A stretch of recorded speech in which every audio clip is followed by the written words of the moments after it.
it is a proud privilege for me, amidst my hectic schedule. I was in Aizawl yesterday. I was supposed to go back to Imphal today, but actually I feel like I should attend the Thado Film Festival. So I take an opportunity to come down because I love spending time with my Thado brothers and sisters from Assam. The 8th Manipur State Level Hul Thado Cultural Festival was also celebrated on 7 April 2026 in Imphal. Today, I take this opportunity to extend my heartiest thanks and gratitude to the people of the Bahasa district and the people of Assam. The Thados, yes, despite our distinct identity, that was duly recognized way back in 1886 by constituting a Thado Mauzadar. The legacy has been continuing until today. That was how our forefather believed in the idea of coexistence and believed in the idea of mutual respect which the people of the Mahasau give to the Thado people by constituting the Thado Mauzadar.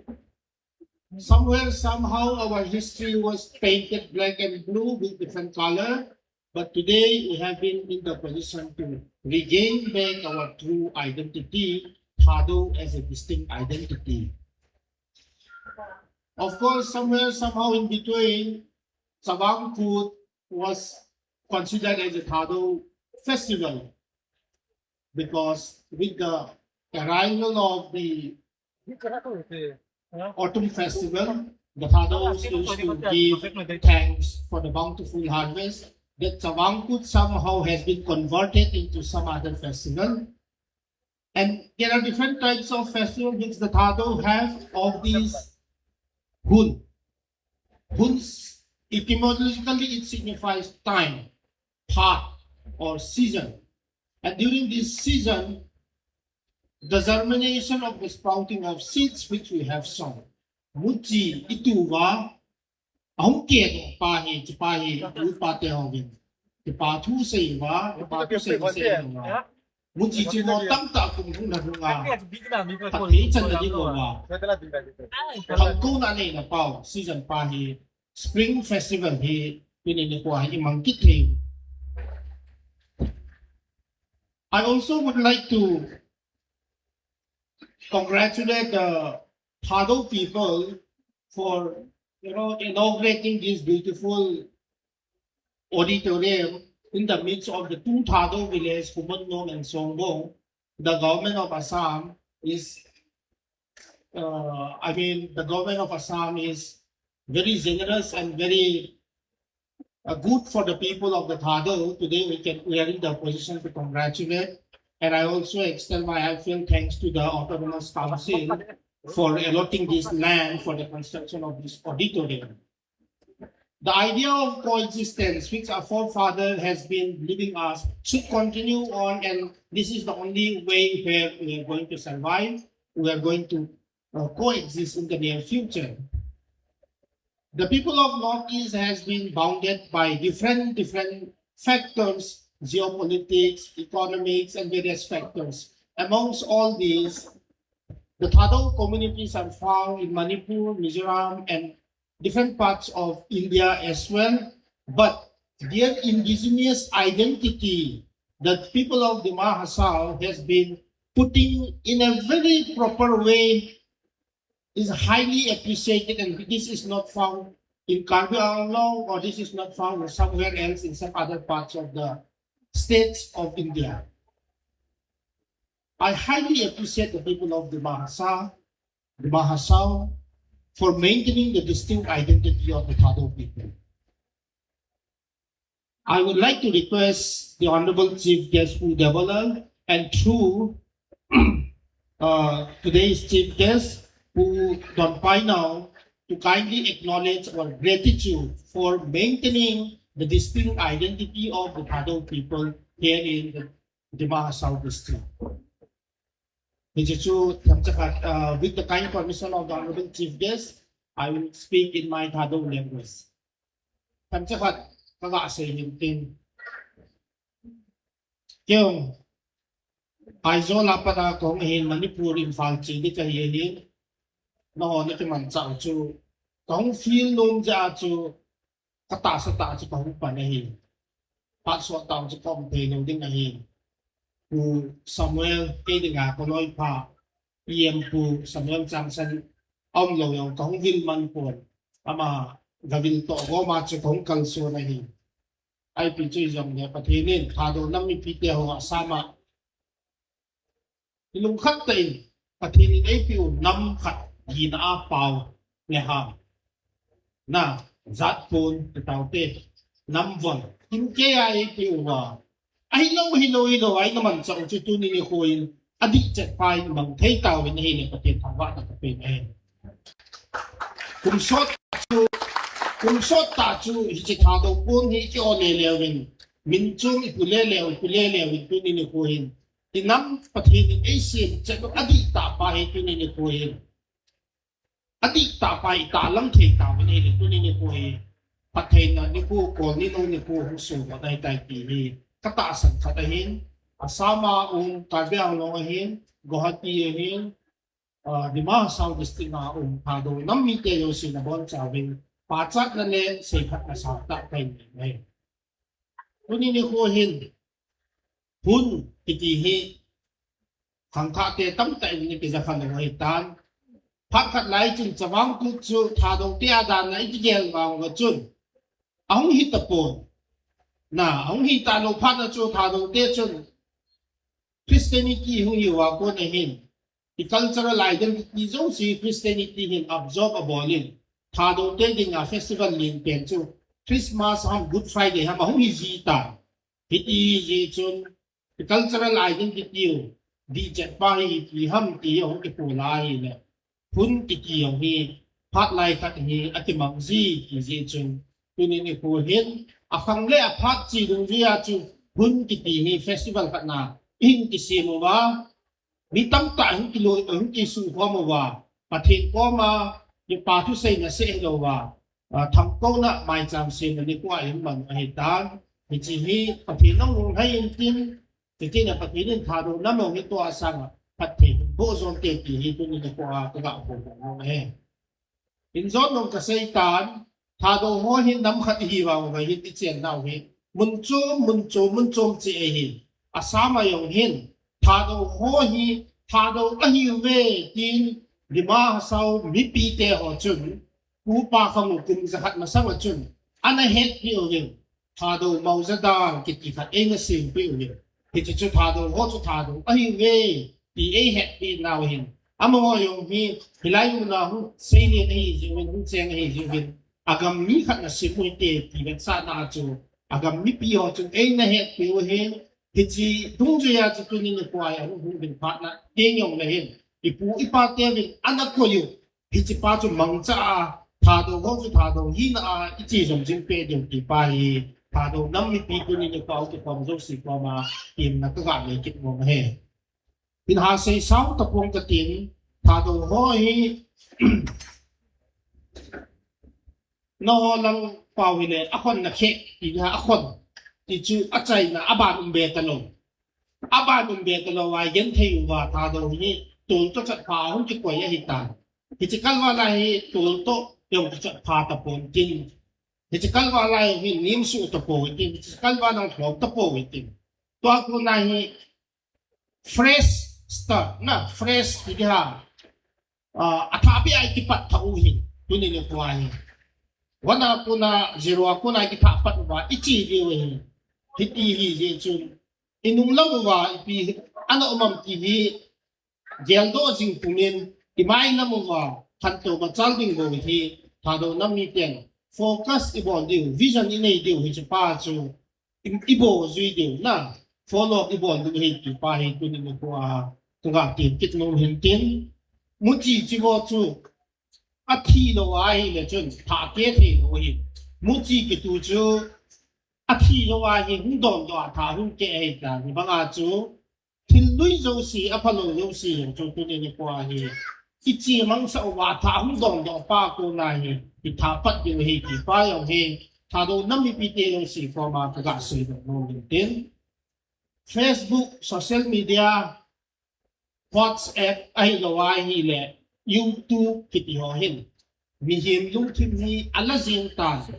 จิงไกกิทัวปะอีมุจังเยเฮนดิจิเฮนไอมาลุงเกลเฮ controllable เฮจิงตาพิธีเฮจุงลุงอาวาซีเฮนเกกเฮนนะถ้าโดเป้าโทลาย most popular ลอยตาขับจะกะฮิวเฮตันไอที่จะให้กระสีนุ่งจู real life กิติโต social media life กิติจูนจูมาเห็นนี่จะถ้าเราน้ำมีปีเกหอน social media มีเองเสียสิ่งดิ่งปากกิจอาหินกูมังตโลมาอดีตตาปาปฏิเนี่ยไอพิวถ้าเราน้ำหินปาหินกูมันจงว่าเฮจิโซหินอัตตาปาโซหิน social media มังจ้าพาเที่ยวเที่ยวไว้เลยหินถ้าเราน้ำมีกิเลสของกิจดิ่งอะไรดิฮัมที่ถ้าเราเป้าโทหัวมาถ้าเราปมนุ่มเราหัวจุอีกจัดว่าหัวจุอีกนิดทนไหลเสียว่าจุอีกนิดเดียวหิจ้าจุ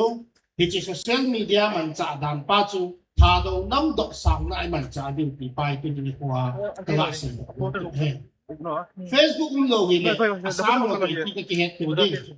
โซเชียลมีเดียเราเห็นเลยอาสามเราตัวที่มันนี่พูดจุคอนเนคที่บอลดิ้งiti Singapore to Australia to USA thado ho iti ki ho komti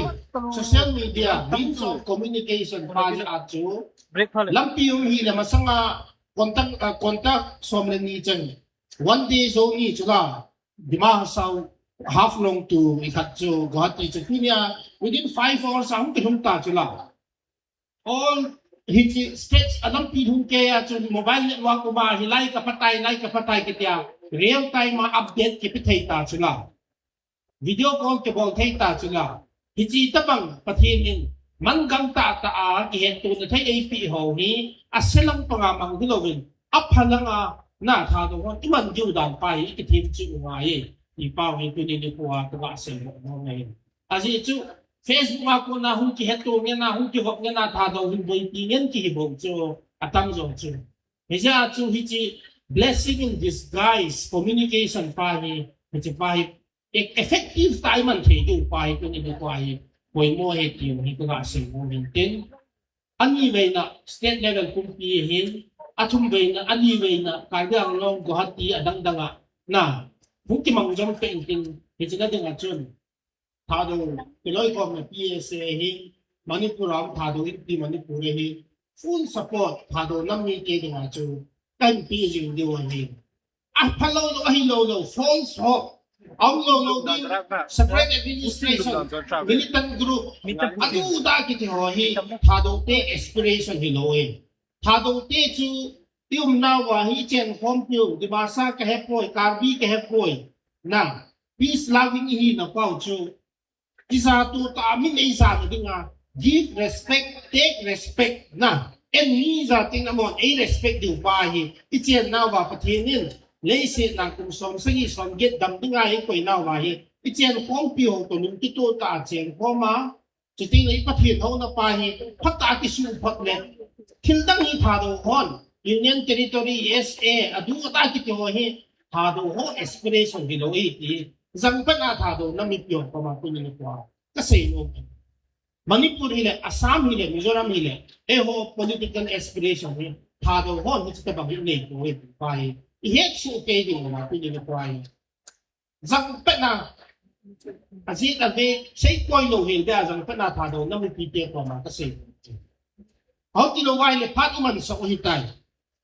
Thado ho hin min chong ipu hin thal dong win I thiu win I pya phat chom apa chom din le ngai na. Patinong kisu tapon lekha sinong kisu tapon inchen imacha kisu koi kham khana thum dei ni ve gaw zam ki ti chu tha do ten ki zo lo wa hi